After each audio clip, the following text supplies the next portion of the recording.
Môj otec bol zamestnanec a aj moja mamina celý život pracovala v zamestnaní. Takže sme sa nemali od koho učiť podnikanie. Aj tak sme sa to učili od ocina. Preto, lebo on pracoval priamo pod Jurajom Havoštiakom z MTS, ktorým som mal podcast a nosil nám jeho myšlienky domov. To znamená, že vždy prišiel v piatok a povedal: Juro je super, lebo on ten zisk delí medzi zamestnancov. Juro je super, lebo keď bola kríza, nikoho neprepustil, ubrali si z výplat a pokračovali všetci ďalej.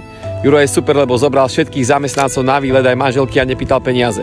Juro je super, pretože povedal, že 90% biznisu je o komunikácii.